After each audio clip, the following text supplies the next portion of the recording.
Started. And then you just go back to that. Okay, so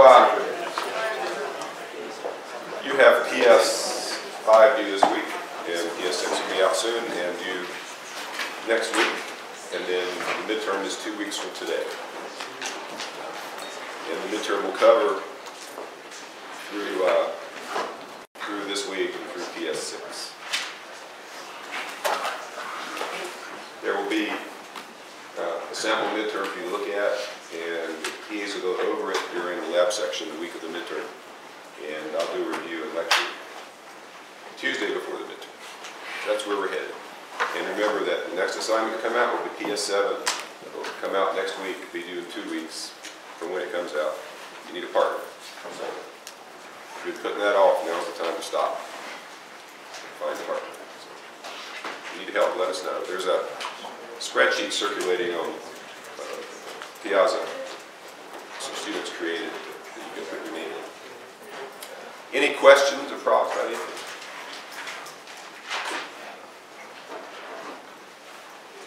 Okay. Yes? Is it safe to assume that if the get cells to recalculate method returns the same name twice, that is a circular dependency? Okay, remind me, is get cells to recalculate the one I wrote? Yes. Doesn't it return a set? It returns an INU. Okay.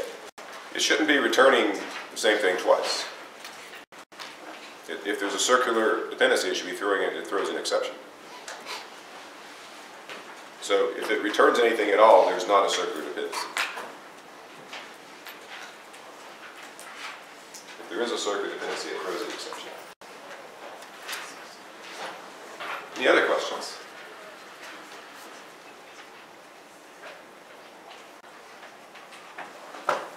Okay, so we've been talking about tasks, and in the lab yesterday you talked about creating GUIs.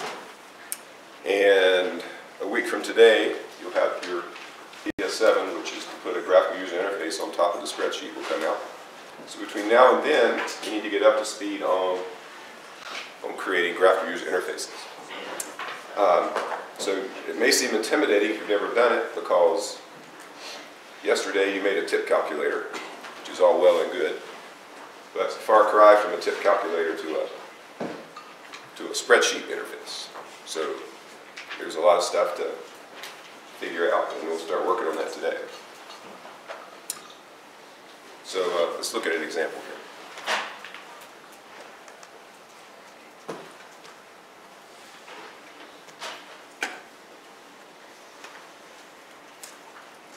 Okay, up here is a simple factor calculator. So I repurposed the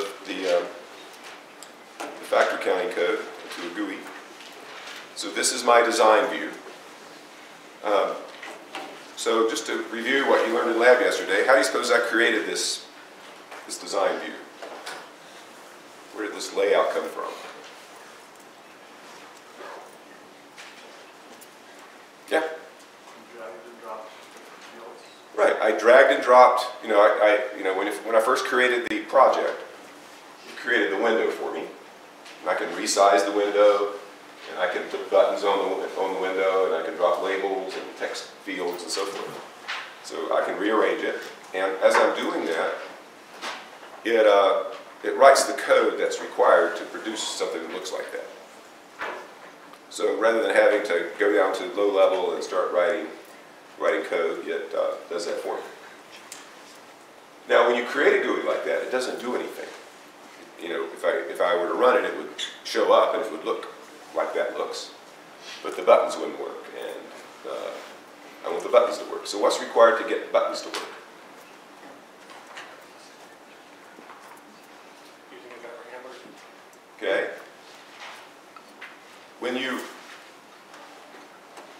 Let me click on this button right here in the design view. You may have noticed over here in the properties window, up came a whole bunch of properties associated with that button. For example, here's one called foreground color. So let's see what happens when I change it. Well, that's not a very good color. I'll skip that. There's the font, Microsoft 5.8 font, or 7.8 font. Let me make it 12-point font.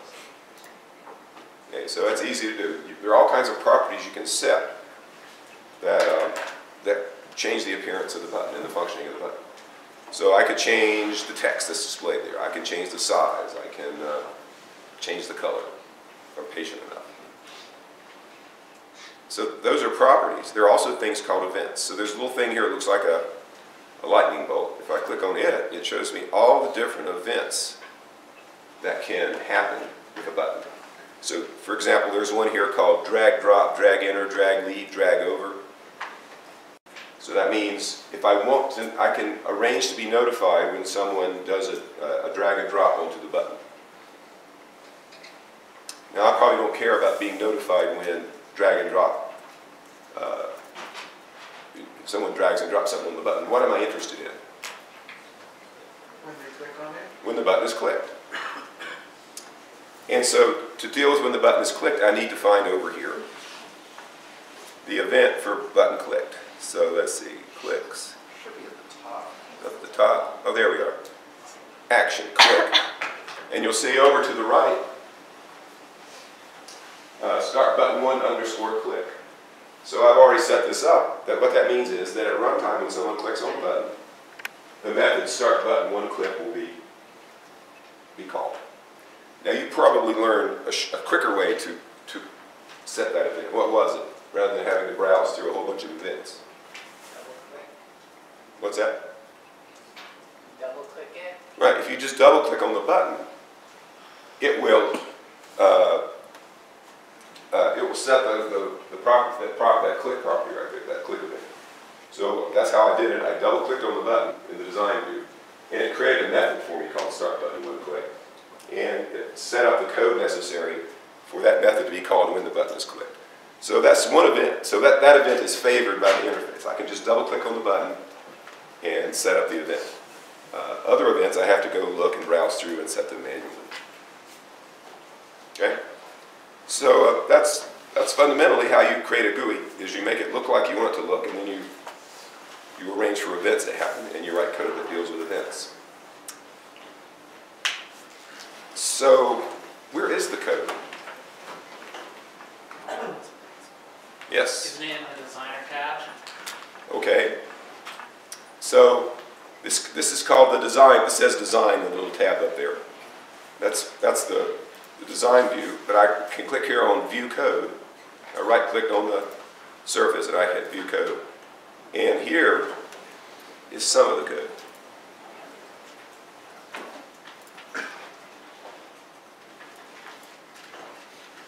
Okay.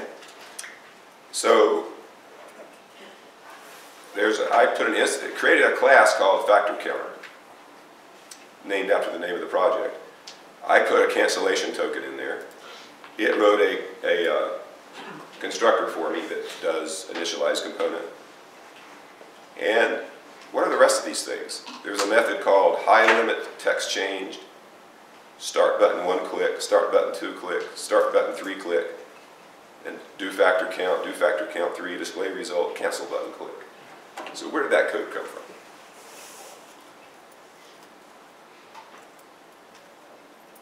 You wrote it yourself. Okay, for the most part I wrote it myself.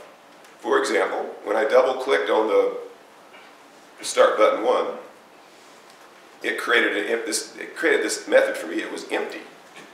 It's just an empty method called start button 1 click. It's the method that's called when the button is clicked on. And then I came in later and filled in what I wanted to happen when that button was clicked. And let's see what I want to have happen. I want to disable start button 1, start button 2, start button 3, and high limit, which is a text field. So what does that mean to disable them? Yeah? You can no longer try and click on them. Right, so they're grayed out or whatever, so they don't respond to clicks. So I want to prevent clicking while I'm doing something. And the thing I'm doing then is I'm creating a factor counter, and I'm calling it and finding out which number in the interval that I gave it has the most factors. Yeah. So does the disabled enable, does that cancel all events from happening, or just? No, just disables any event from happening on the things that I'm disabling. So I get I get the factor count, I set this property, and then I re-enable everything. So what do you suppose that is? Factor count is a text box in the place where output is written. So what am I doing there? I'm setting that text property.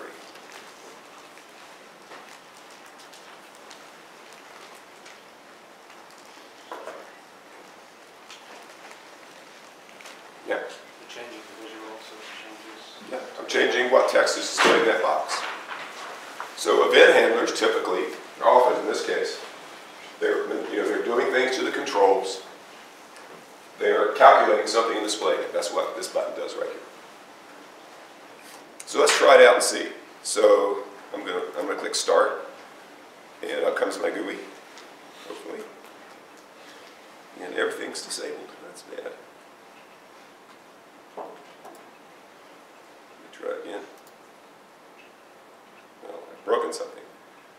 So they're coming up disabled, except for Start 3, which is no good. So we've got to figure out what I've done wrong. Now let's look through my code.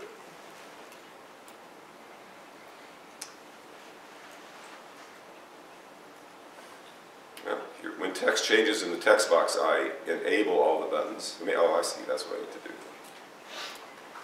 The bug isn't that these two are disabled, it's that this Start 3 isn't. So when I type something like 100, there's something to operate on. And so the act of typing causes an event to be fired. My code reacts to the event and re-enables the buttons it's supposed to enable.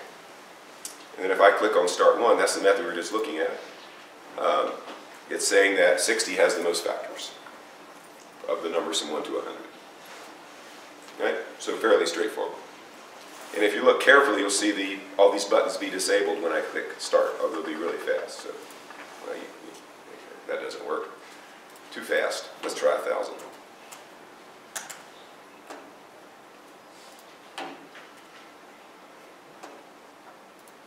Yeah, it sort of flashed. So it says 840 has the most. Okay. So that's fine. Let's find out. Let's not do 1,000. Let's do 1,000,000.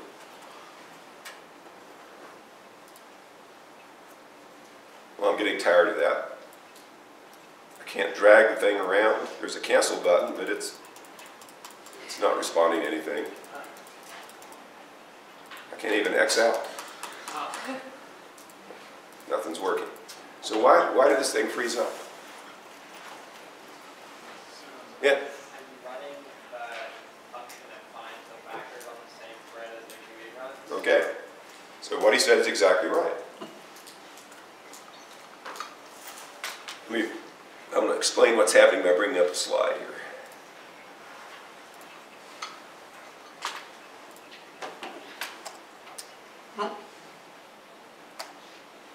Okay. So the way the GUI interface works is that when you create one of those windows and you start up your program, there's a thread, a task that's created that runs the GUI. And it's called the GUI Event Thread or the GUI Event Task or something similar. So it's just a dedicated task, and its job is to run a polling loop. So basically, it's running in a loop, and each time through the loop it says, was that button clicked, was that button clicked? It's just looking for things to do. And let's say it notices that a button has been clicked. Well, it fires off the event, and my code does whatever it's supposed to do. When that method returns, it keeps continuing, it does the polling loop. What happened here was, the button was clicked, the event was fired, that event is executed, the code that handles that event is executed in the polling loop, in the GUI event thread. And so that's going off trying to factor every number from 1 to 1,000,000 using the GUI event thread. So while that's running, it's not polling anymore. It's no longer looking for things to do, and the GUI freezes until finally that method that's doing factoring returns and the GUI springs back to life.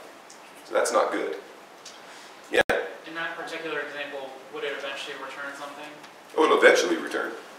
I don't know how long it's going to take, but we'll go back and look and see if it's finished when we're done here. Yeah? Do any of the clicks you do while it's grayed out, like just sort of backlog so that when it finishes its event, to do anything? Say that again? Do any of the clicks you do while it's grayed out, they actually? Does it save them? Yeah. Yeah.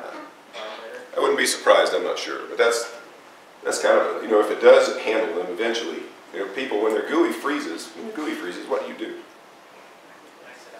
You're like me, I just start clicking stuff, trying to make something work. I really wouldn't want those clicks to be done. Okay? So any GUI program is going to have at least 2 threads. There's the main method that fires everything off. And usually that thread starts, fires off the GUI, and ends. And then you got the GUI thread at that point. And this is what we're doing wrong. That event thread should not be blocked. You shouldn't. You shouldn't either wait for something to happen on the GUI event thread or do a long-running computation, because then the GUI becomes completely unresponsive. So what's the solution? We want to do this big calculation. What's that? Yeah, we want to run it on another thread. Okay, so let's go see if it's done. Nope, it's not done. Fortunately, Visual Studio is still responsive, so I can kill the process. Okay, so what we were just looking at was Start button, click 1, which enables us, so it disables everything, computes a factor, displays it, and then re-enables everything. So the second button does something different. It disables everything. It enables a cancel button. Now, the cancel button is completely useless in the first version because the GUI is unresponsive at the exact time you want to click cancel. But now it's useful. So we enable the cancel button. We create this cancellation token source. So we talked about this last time. We make it so we can do a cancellation. And then we do the factor, we do this, the determining of the number with most factors on a separate task. And that's a method I had to write down here. And you can see it creates an object. It counts, figures out which number has the most factors. And then it calls the display result method to display the result back in the GUI when it terminates. So all this is happening on another thread. And if it's canceled, we'll get this exception and we can display canceled. And then finally, display result. When it's time to display result, you display the message and then you re-enable everything, except for the cancel button, which you disable. If the cancel button is ever clicked, all you have to do is cancel the token source. And I got things set up so that the other tasks will cancel themselves. Okay. So let's see how that works. So there we are. I'll put the million in again. This time I'll click Start 2. And it's doing its thing, but now there's a cancel button. I can move the thing. I can make it full screen. I can click cancel. There's an exception, an unhandled exception when I do that. It says, cross-thread operation not valid. Control factor count accessed from a thread other than the thread it was created on. Okay. So you'll probably all see that at some point. GUI objects, your buttons, your text fields that you create for your GUI, cannot be accessed from any thread, from any task other than the GUI event thread. So what's going wrong here? How is it being accessed from elsewhere? Think about what happens when I click the button to run the program. Yeah? And then when you hit the X, you're canceling the wrong thread, I guess. Well, okay. Let's take the cancel button out of it. So I'm going to run this again. I'm going to put a limit of 100, which we can deal with. And I'm going to click Start 2. So I'm not going to cancel. It won't be time to cancel. I get the same exception. It's trying to execute factor count.text equals message. It's trying to display the result in that text box.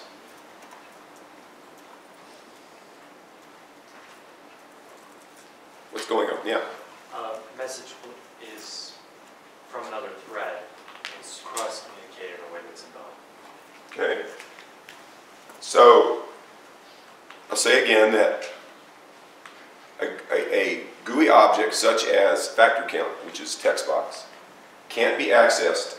You can't set a property or get a property from any thread other than the GUI event thread. So the problem is I clicked start to, and what happened when I did that? It ran my event handler. My event handler launched another thread, right? So let's go back to it. Let's see. Here we are. Right there. It called do factor count on a new thread in a new task. And that task then, we go look at do factor count. It creates the counter. It gets the count. It tries to display the result. This is all happening on this new task. Then display result. Bam. Tries to modify factor count. It can't because it's running on another thread. Not allowed to do that. Cross-thread access is forbidden. So first of all, why is that a restriction? Why does C#, why does .NET don't want you accessing GUI elements from other than the GUI event thread? Yeah? The word immutable comes to mind. Okay, could you elaborate? I don't know what you have and what you're allowed to do, but you can pass something to me. So I can't go in and change what you have, but... Okay, so you're suggesting a workaround, I think. I'm looking for a motivation. Yeah? It's like you're worried about the reading and writing getting desynchronized. Exactly. So there's two decisions they could have made. They could have said you can access these buttons and these text fields from any thread you wish, but you're responsible for synchronizing the access, setting locks to make sure that two threads aren't trying to change the control at the same time.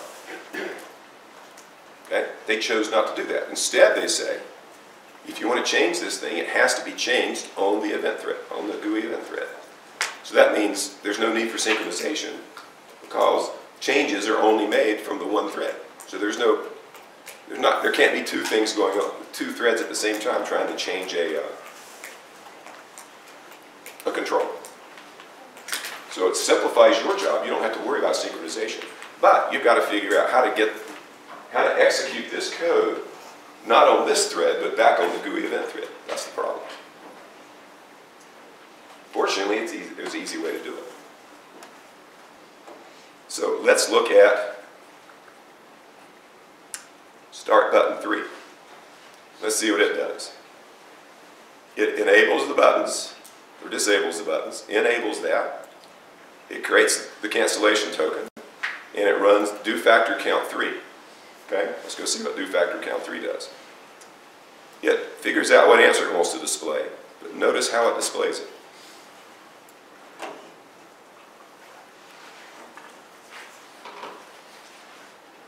What is it doing to cause the result to be displayed?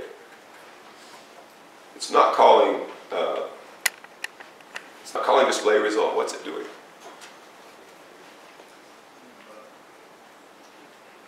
Yeah. It's telling factor count to call display result.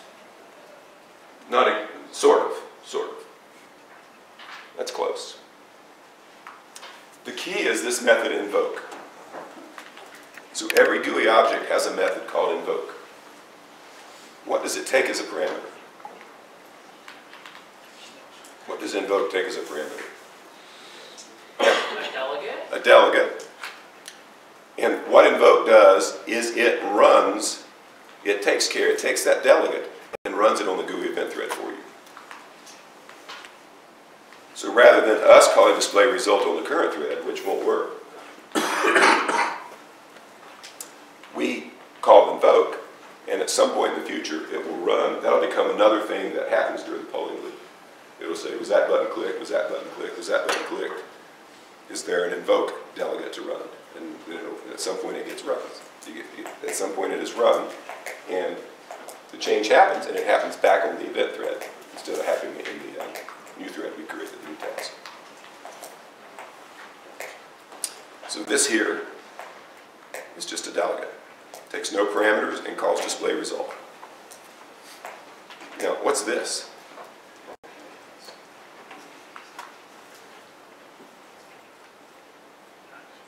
Yeah? Is that a cast? Yeah, it's just a typecast. And I put it in there because if I don't, I get an error. it says, cannot convert lambda expression to type delegate because it's not delegate type. And I say, oh yes it is. Cast it to a delegate type. What I found is, depending on the age of different modules in the .NET library, some are better about dealing with delegates than others. So sometimes you have to get a little help with these casts.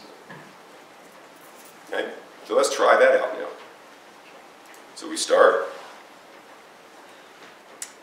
I put in my million. Hit start 3. It runs for a while. I hit cancel. And it's good. Because that the code that sets the value of that text field to cancel and that disables the cancel button and enables the start buttons, that's all being executed by that delegate on the GUI event thread. So that's what you have to do when you write code on another thread that wants to manipulate a GUI. You need to call it invoke code.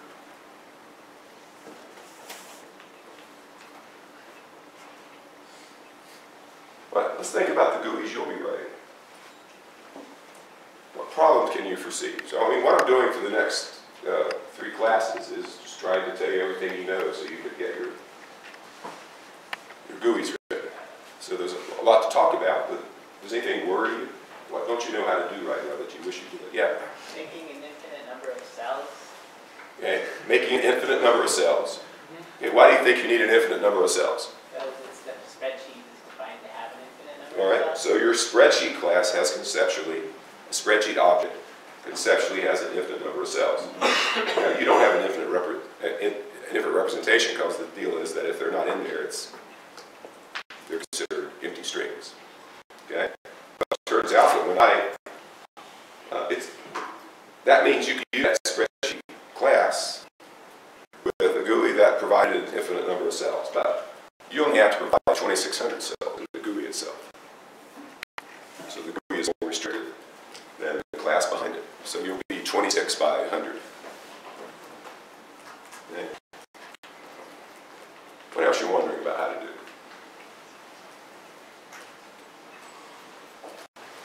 Yes? You break your spreadsheets and have it cleanly be displayed in your spreadsheet. Okay, so there will be operations to read and write spreadsheets.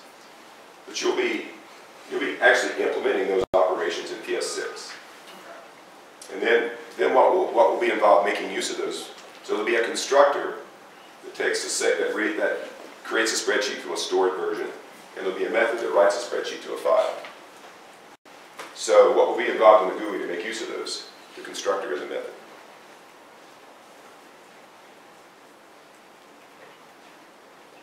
What GUI code is required to make it so that you can say open a file or save a file?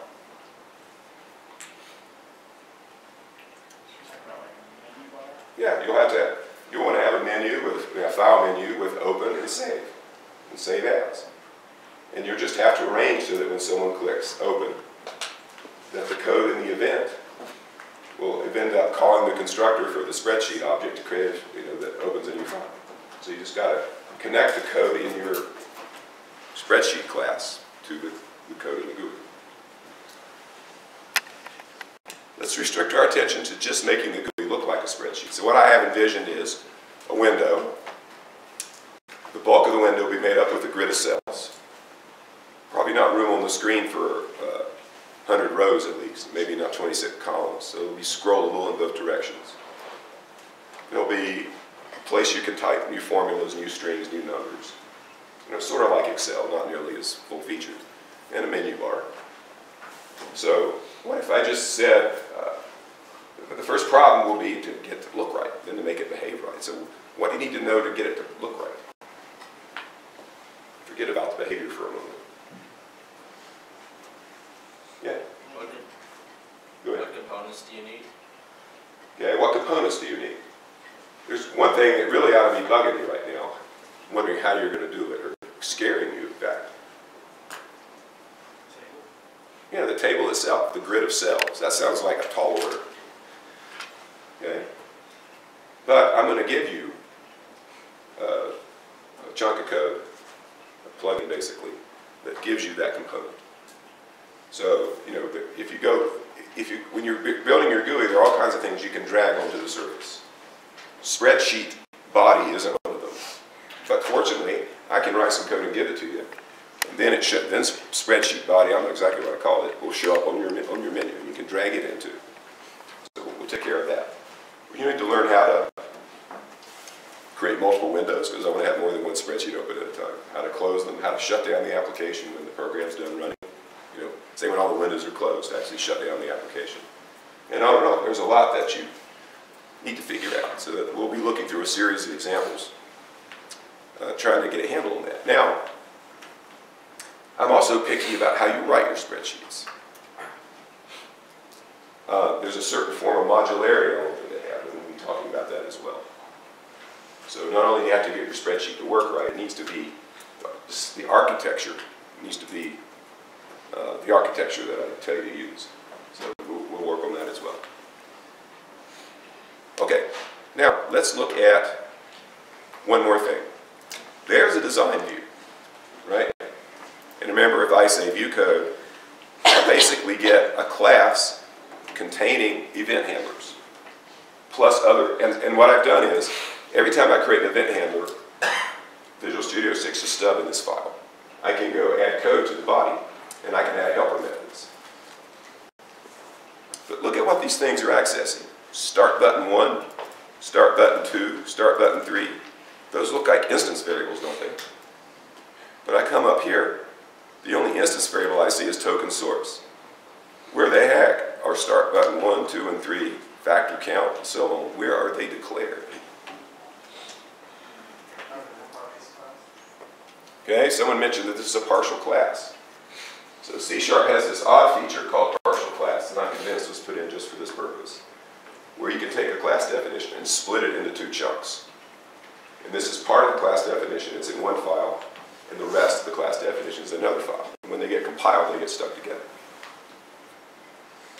Why do you suppose, so basically those declarations, those variables, are hidden away in another file. Why do you suppose Visual Studio hid them away? Why does it? Yeah? Just to make it as clean as possible. You said to make it as clean as possible. Essentially, it figures you usually don't need to get involved with the details, you know, the low-level details of how the GUI is constructed in code. You're just interested in the events. And so it separates it out. This is the stuff, the code in here is stuff you're going to need to modify. Right? You're going to have to modify the event handlers. So you get easy access to this file. The other stuff is in a separate file because you probably don't want to muck around with it. Yeah? Does that mean if we really knew what we were doing, we wouldn't have to use their visual, like drag and drop stuff at all? We could just type it out? That's exactly what it means. So he said if you really know what you were doing, you wouldn't have to use this drag and drop stuff. Now, in Java, I really know what I'm doing. And I've never used a graphical tool in Java to create a GUI. I just start with one I wrote last and modify it.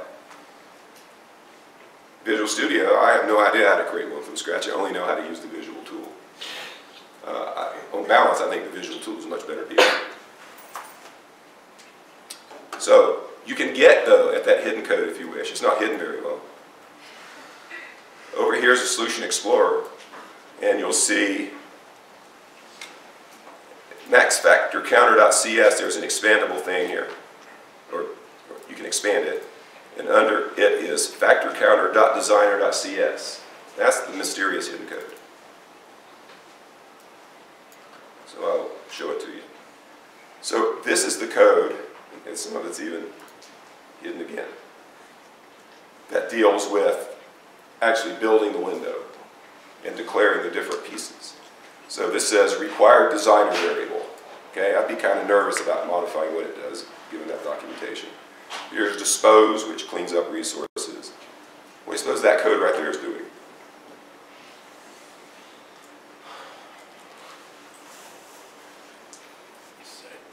Setting up properties with fairly. Yeah, it's creating the start button. You know, start button 1 equals new button. Label 2 equals new label. So there it creates, it initializes the instance variables. So everything I dragged gets created right there. And then what's happening here? Yeah, remember I was setting properties for the interface? That's when I do that, when I say, you know, we should use this and such text for start 1 button. It generates code to initialize.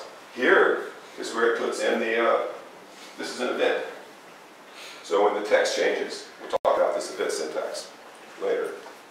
It says call this method. So it's it's setting properties and events for all these things. There's start button one, so it ought to be something that sets its font somewhere. Oh, up the very top, setting it to a 12-point font. Keep scrolling down here. Yeah, it creates everything. And there's the instance variables being declared. So really the only thing you need to worry about is what the names of the instance variables are. So you can do stuff to them. But you don't even have to look in this code to know that. How can you find out the names of the instance variables? Now, click on the button. Come down here. So we're looking at the Start One button. And somewhere,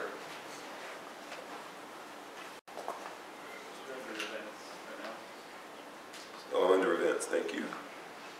I need to look under properties, and there it is.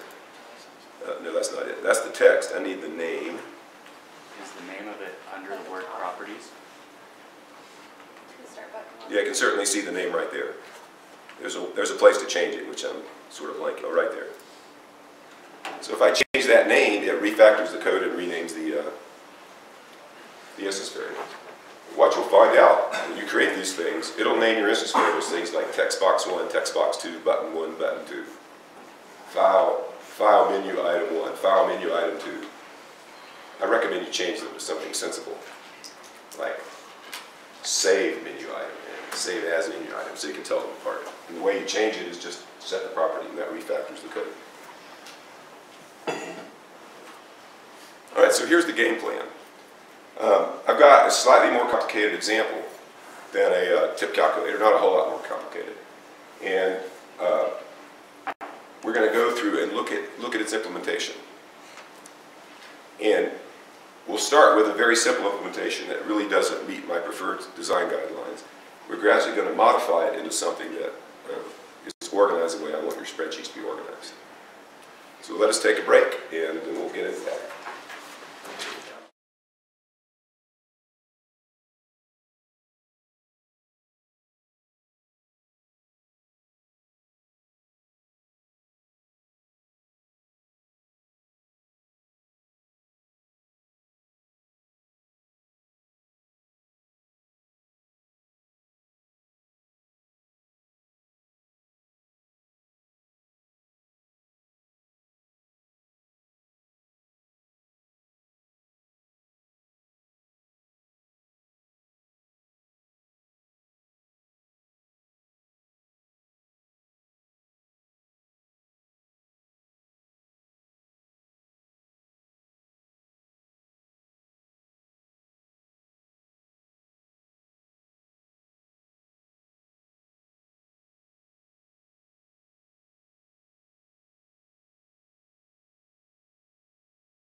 is a simple example. It's called File Analyzer.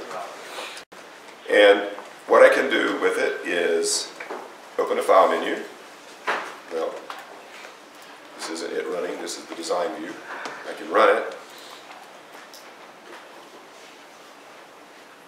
And up pops the window. Now I can pull down the file menu. I can open a file. So I need to find a text file. It tells me how many lines it contains, 22, how many words, 31, how many characters, 169. And I can come down here and type like A and count, and it'll tell me the letter A occurs never. That's G. Well, that's a weird file. It must contain something. There we go. It contains 3 H's. Okay, so that's what I can do. I can go back. I can go read a new file now. I can close it, which ends the program. I don't know if I've got this working. Yeah, I X'd out of it and also stopped the execution. So this is going to be our first take. So you can see already it shows you how to create a window, it's going to be an example of how to create a menu, how to get buttons to work and so forth. Okay? So let's dive in and look what it looks like. So this is the analysis window. This is called launch.cs.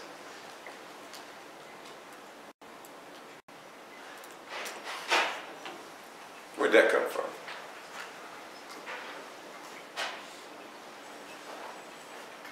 Yeah. That gets generated when you create the project. Right, when I create the project, it generated this. So this is the main method that launches the thing. And it just put this code in here. And this code is fine as long as you only have one window. See, it's creating an analysis window and then applying application.run on it. So that way when the window closes, the program ends. We'll have to modify this. We'll have to change things here when we get to the point where we want to create multiple windows, independent windows. That would be a little bit different. So anyway, that's generated for us, which is good. Then here is the design view. We can go look at the code. And it's not going to be fundamentally much different from the other thing we're looking at. You'll see I declared an instance variable, file content, so that's the string that was read from the file, or the empty string if there's no current file. That's code right there that was given to me. So when it generated this file for me, it called initialize component. I just added to the constructor to do something else. Then I have event handlers, open item click, so that's called when the open menu is used. Here's the close item click. You might click the close item from the menu. The count button, count substrings from the text. Count words, count lines, count substrings. Okay, so pretty simple. Those methods at the bottom are called when the open item is clicked. So whenever the file is opened, we count the characters, the words, and the lines. Notice I'm trying to make it somewhat bulletproof, so if there's a problem opening the file, which certainly it's easy to imagine, I display an error message in a message box I created for that purpose back in the GUI. So that's a very simple look at sort of the simplest version of this thing I could see right. So any questions I could answer about it? Yeah. How do you create the file menu? How do I create the file menu? Okay. So what I had to do was when I created the thing, I dragged a menu over. So somewhere, wherever the toolbox is, I don't see the toolbox. It's on the left, that's it. Very left. Over here, Yeah. toolbox. So common controls, there we go, menus and toolbars. So context menu strip. I dragged the menu strip over, and then when you get the menu strip in, there are things you can pull down to add headings and to add menu items. And once you create them, you can double click on them to create event handlers, and write the code you want to do. So you don't have to know how to, all you have to know is where to drag it from. Any other questions? Yes? How do you load a file? How do I load a file? Okay, let's go look at the code. So again, I closed that code, so I'll view the code behind, and let's see what happens when that thing is clicked. This is open item. Okay? So it used file dialog. So file dialog is a component that I dragged into the design as well. And it has a method, basically file dialog.file name is how I can, after I'm displaying it, so I'm displaying it up there. That's how I found out I get the full path of the file that the user picked. And it just turns out there's a method in C# that'll read everything, just suck everything out of the file into a string. All I have to do is catch the exception.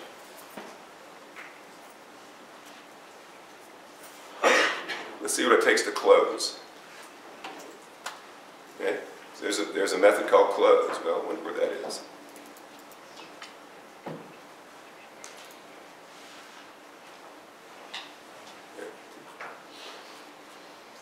It's off in that other file, sort of hidden away. So I'm just calling a method that already existed.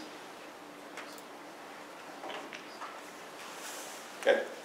So the important thing is, you know, I'm not expecting you to memorize how to do all this stuff. It's just to know where to go look, as I've said before. When you say, oh, have I ever seen an example of reading a file? Well, here's an example of reading a file. Now, let's think about how this code is structured. It's called event-driven programming because almost every method in here is an event handler. So an event happens on the GUI, code runs. Another event happens, more code runs. It works fine for a small thing like this, or for a tip calculator. It begins to get kind of unwieldy when you're doing something more complicated like a spreadsheet. So help me out. Why isn't this scalable? Why has it become kind of hard to use once the application gets sufficiently large? Yeah? Maybe it's a lot of overhead that it takes up. Like a GUI that you can drag and drop things and add. Well, the drag and drop stuff scales just fine. That's not what I'm worried about. It's more the way the event handlers are organized. Yeah? So each thing has all these event handlers. So would we have 2,600 times, you know, a click, a display? So we'd have like 10,000 events listed in a file? Okay, so that's a reasonable question. Is there going to be an event handler for each cell? And the answer is no. When an event happens anywhere on the spreadsheet, an event handler is called and it passes along the address of the cell. So you can tell which one was clicked. But, yeah, that would be very unwieldy if we had to have that many event handlers. Yeah? Can you dynamically create elements? Like I imagine for a spreadsheet, you would drag and drop 10,000 text boxes or whatever. You have to have some raise text boxes one after another. That's true, and that's why... Repeat? No. Try to get people to talk to me and then have to repeat.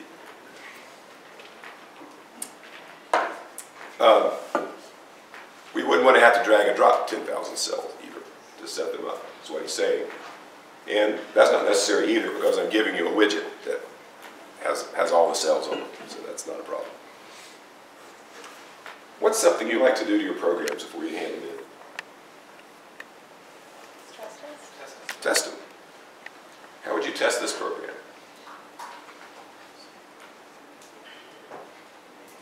Yeah? You run the GUI and you start testing, like doing all the functions. Okay, so you run the GUI and you start trying things out. And maybe the first time you do that, you'll do a good job. But I guarantee you by the 10th time you're doing it, you're sick of it. And you just wish there was a button you could click that would run unit tests against your spreadsheet. I've said before that if it's a pain to run your tests, you won't run them. And even if you do run them, you'll stop noticing errors. You just want to be done with it. So the fundamental problem with this architecture is it's not really testable. Now, you will see in the lab next week something called coded user interface tests. And the idea is you can take a GUI, like this one we're looking at, and there's essentially an event recorder. So you start the recorder, you start clicking on it, typing things in, and as that happens, you can interrupt the recording. You can make an assertion that says, at this point, it should be displaying 7 in this box. Then you start the recorder again. So you alternate doing actions and making assertions. And the recorder remembers all this stuff, and if everything works right, then after it's already recorded, at any point, you can rerun the events. And it's kind of spooky to watch, because your GUI pops up, and the mouse roams around and clicks on things, and things show up, and it checks the assertions and makes sure that the right numbers are in the right boxes. And that sounds all spiffy and good, but in practice, it hardly works well enough for a lab. And if I was asking you to get 100% code coverage on your spreadsheet with a coded UI tester, you wouldn't be happy. It's just a good idea, but it's kind of flaky. It's a neat idea, but it's kind of flaky. So we can't depend on that. So how are we going to test spreadsheet? That's just something you have to design. You have to design testability. Yep. Can we break a lot of these things up into methods and just test those methods?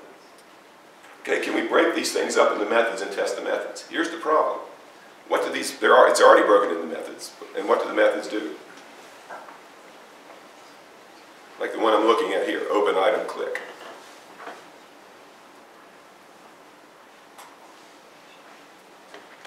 How would you write a unit test for this? Right, when it runs, it's just setting properties of objects on the screen. And it's just, by the nature of things, it's difficult to test. So our strategy is going to be this. Our strategy is going to be to split our program into 3 pieces. There's the model, which is the smarts of the system, the thing that knows what a spreadsheet is. So what's the model going to be? Yeah? Spreadsheet class. Spreadsheet class. That's what you've been working on, PS2 through PS6. Building the model. Is that testable? Yeah, it's very testable. So that's good, because that's the most complicated part of the system. So you can test that. Then we're going to split what's left. Right now, if we build our spreadsheets this way, there would just be this chunk of code, which would be code that reacts to events and calls spreadsheet methods. So when this is clicked, call a couple spreadsheet methods, and then display this back there. We're going to take this piece and break it into a view and a controller. So model, view, controller. So the model is the parts of the system. The view controls what you actually see. What do you suppose the controller does? It routes everything between. Right, it sits in between. And when it finds out that something has happened over on the view, it does stuff to the model, and then based on results, it tells the view to update itself. So this stuff here, where it's deciding what to do in reaction to events, that belongs in the controller. So the controller mediates between the view and the model. And we want to make it so that we can test, we can write unit tests against the combination of controller and model. I want to be able to take the view, throw it away, and just test the controller with, which is going to be hooked up to a model. So we can at least test the controller. And then we'll make the view as simple as possible, so that not being able to unit test it very robustly isn't such a big liability. So our goal will be to make the view as simple and thin as possible. Put all the smarts in the model, and put the code that decides what to do when things happen into the controller for testability. So what we're going to do now is take, we won't finish today, but we'll take this code and start thinking about what it would take to have it fit the paradigm I just described, this model view controller. Okay. One other thing I want to show you. That's not what I want to do.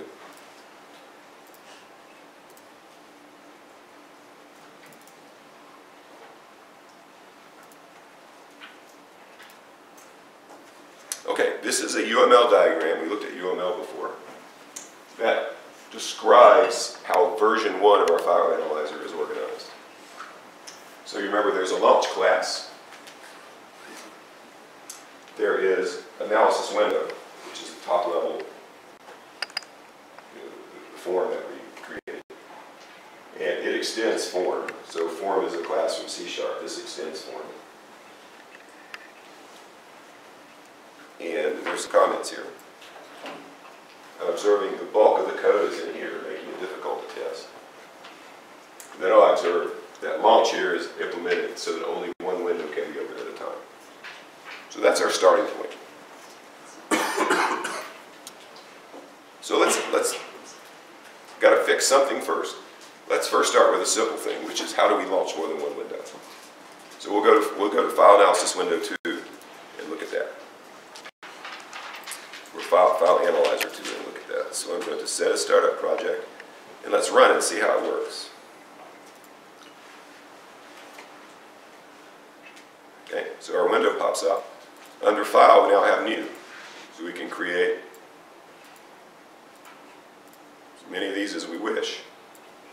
I can, now notice this red box right here, that means my program is still running. I can kill one, that's the original window. Kill two. When I kill the last one, no matter how I kill it, program ends.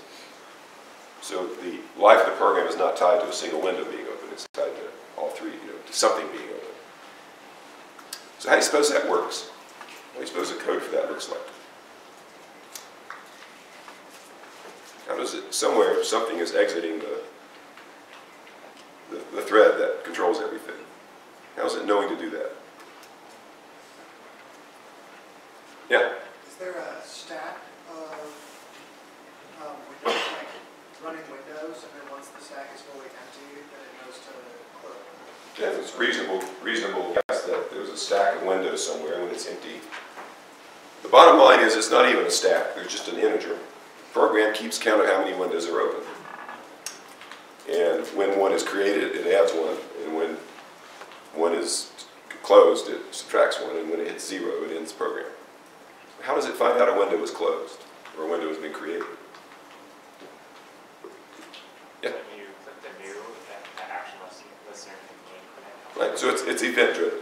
So it can tell when a window is created, because there are events that tell it when they're created and when they're destroyed. So let's look at how that plays out. So first we'll look at launch.cs here. Now you remember launch.cs was created for us. It looked a little bit different in the original version. So before it did stuff like this, and then it ran on, it created a window and ran it. So to make this multiple window stuff work, I create a application context, and I do run new on it, and then I do application.run on the context. So this isn't very interesting code. That's just what you do in the launch. You've got to create a class like this, an application context class. So really, that's what we're going to look at. So let's look at the application context class, which again is something that I wrote. So it has a count of how many windows are open. It has a reference. It's a singleton pattern. There can only ever be a single file analysis application context. So it has a private constructor. We saw this model before. It has a static method that creates the file analysis application context if necessary and returns it in any event. And then it has that method run new. So every time you want a new window, you call this method. It creates a new analysis window, updates the text. And what's happening here? So this is called every time you run a new window. Or you've got to call it every time you run a new window.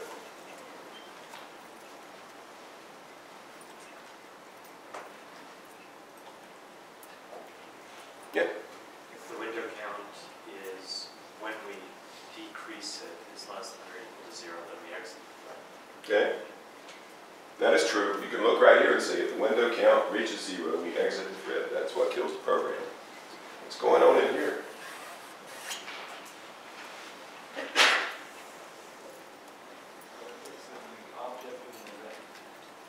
Yeah, so this is an event.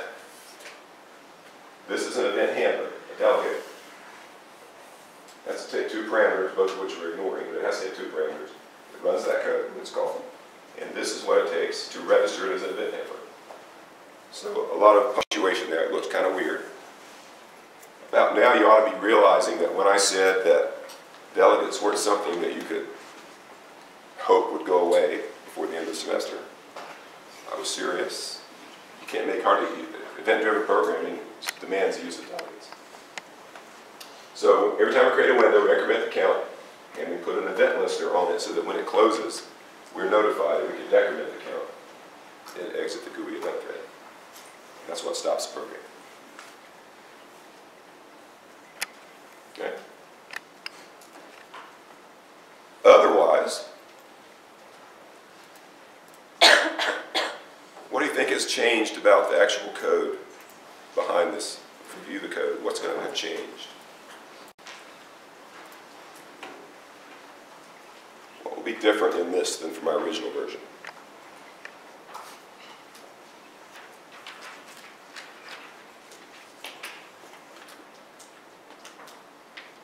Yeah? When you receive an event, would you run a task instead of just like the few lines of code? Good question. So when an event happens, when I open a file, is it okay? Is it okay to open the file to get the contents of the file on the GUI event thread, or should I be creating a separate task to do it? What do you think?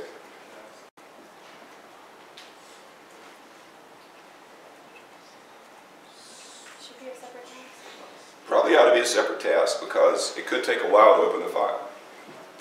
It could be just something in the operating system that does a delay. So yeah, ideally it should be open in a separate task so we can cancel the opening if we need to. But that's not what I changed. Okay, what did I have to change in here to support the ability to open multiple windows? I just had to have a new button.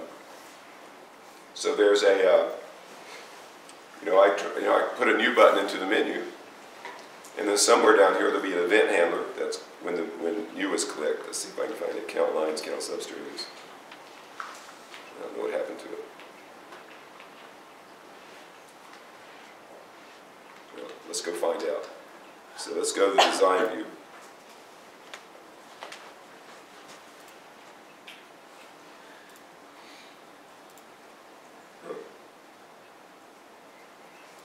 I'm in the right spot here.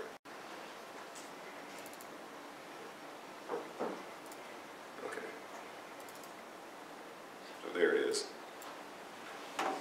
So all I had to do was add an event handler that notices when new has been clicked, and it calls the application context and tells it to run a new window. So this is what hooks up this code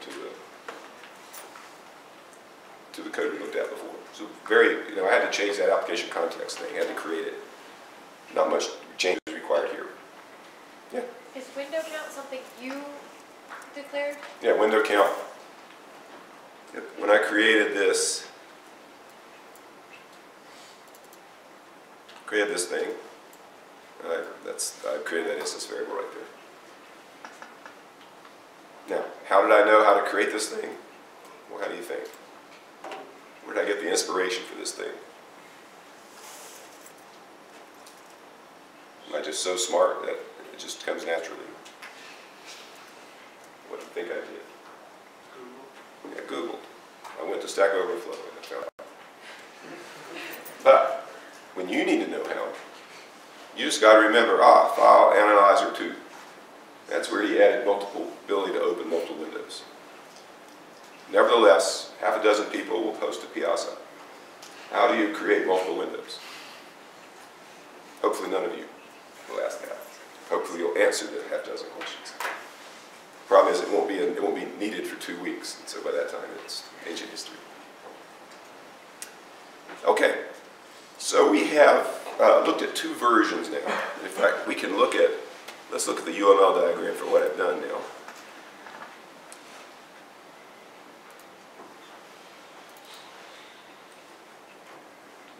Zoom in.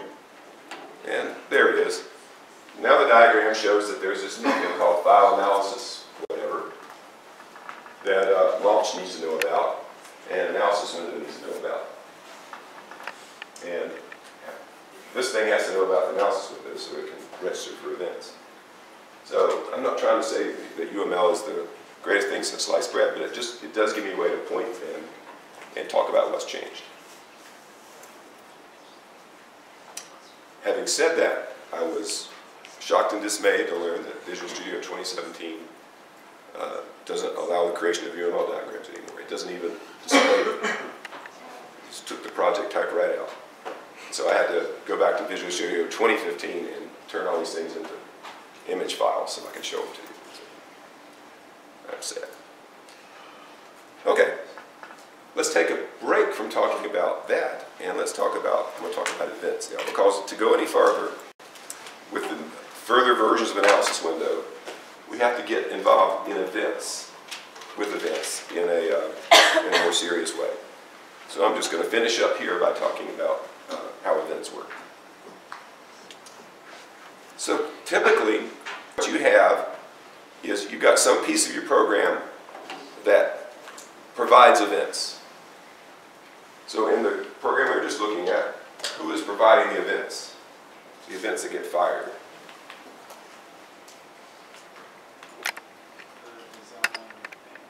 Yeah, the design thing.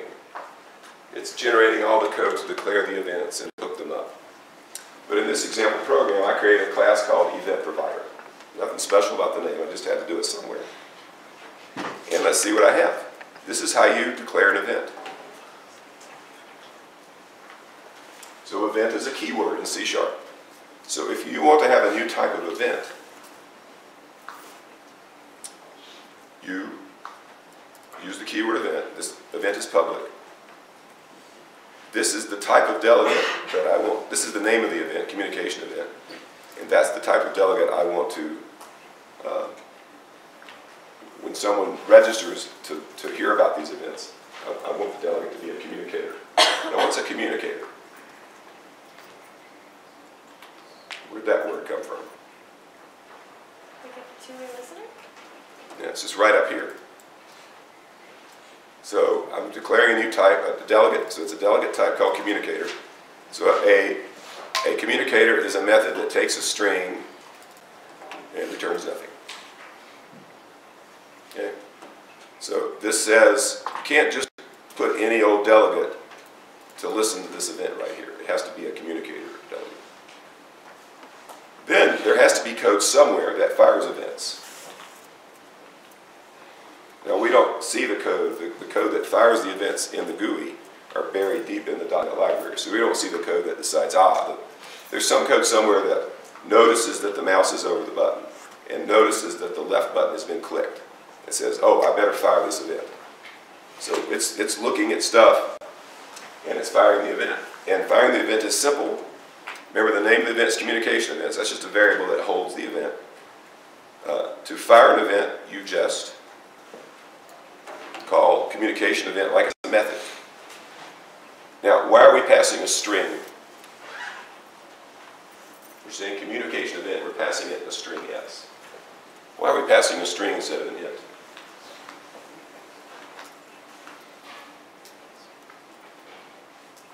Yeah?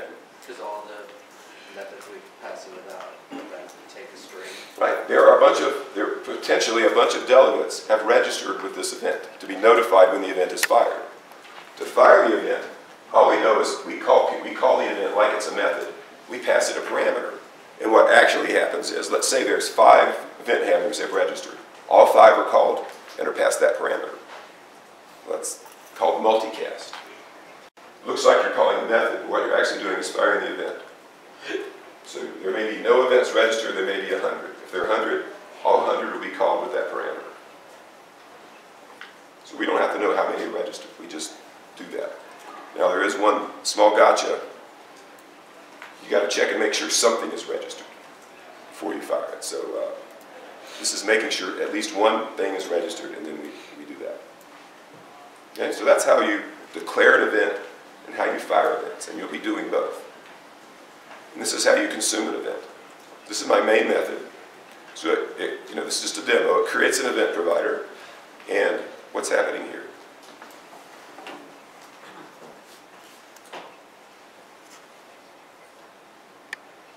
What's happening on this first line?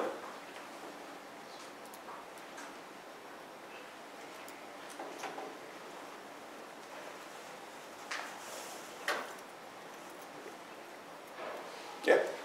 Every time you call every time that event happens, you print out a line. Well, that is true. But there's, I mean, what's happening? I mean, what does that plus equals mean?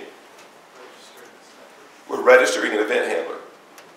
So we're basically saying this write line method is an event handler for communication event. We're adding it as an event handler. Now, why is it okay to pass write line there? It probably wouldn't be okay to pass read line.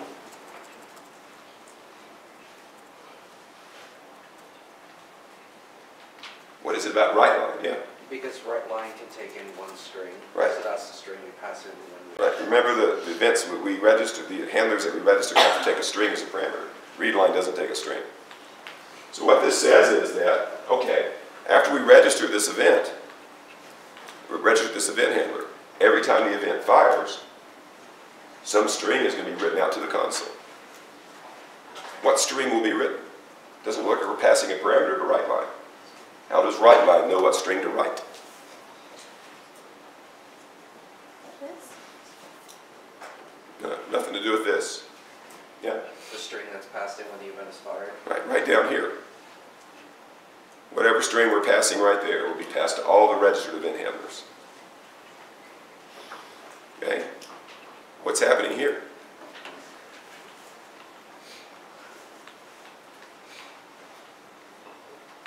Yeah. You're registering a capitalized method? Right, so there must be a capitalized method I wrote. Here it is. Capitalize takes a string and converts it to uppercase and writes it out to the console. So I'm registering capitalize. What am I registering here?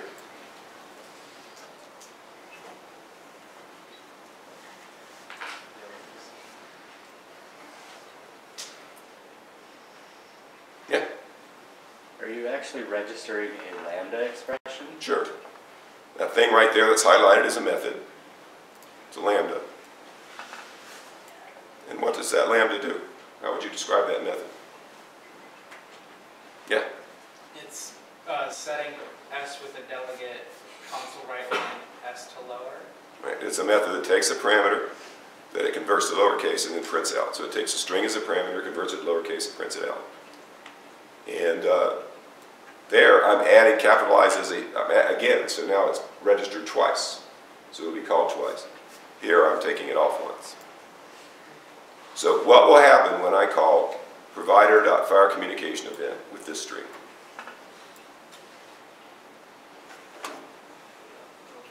Hello there, ones like that. Hello there, all capitalized. Okay, that's exactly right. It'll print it out regularly. That method will be called, it'll print the string out as it appears. That method will be called, it'll print it out in uppercase. This method will be called, it'll come in lowercase. Because we register as event handlers and we're about to fire. Now usually the code that handles the events isn't the same code that causes events to be fired. But what am I going to do? It's just, I've got to demo it somehow. Yeah? So it says S dot to lower, but you also have S as the thing that console.write line is saving to? Saving to. Or, There's no saving. This is not an assignment. This just says, this is a method whose parameter is S and whose body is that. Okay, it's parameters S, okay. Yeah, that's that. This says, that's how you know it's a lambda. So we run it now. No. I won't run it until I make it the startup project.